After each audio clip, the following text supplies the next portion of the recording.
День защитника Отечества в столице Коми отметился возложением цветов. У мемориала «Вечная слава» память погибших во время военных конфликтов почтили представители органов власти, бывшие сослуживцы, потомки героев, ну и просто неравнодушные граждане.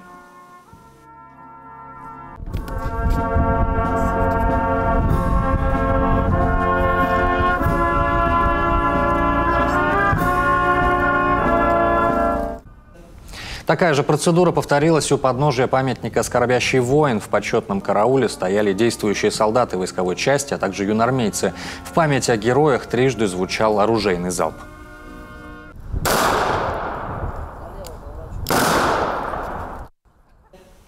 Затем уже на Театральной площади свой митинг в честь праздника организовала ЛДПР. Он для партии традиционный. Хоть погода и не благоволила, но перед театром оперы и балета в этот раз собралось более полусотни активистов.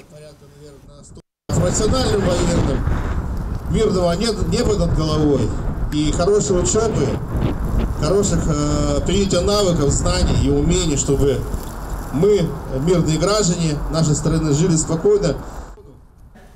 Представители Либерально-демократической партии с трибуны призвали собравшихся активнее участвовать в политической жизни, обязательно воспользоваться своим избирательным правом в сентябре, когда будут выборы в Госсовет. Затем всех желающих угостили кашей с горячим чаем.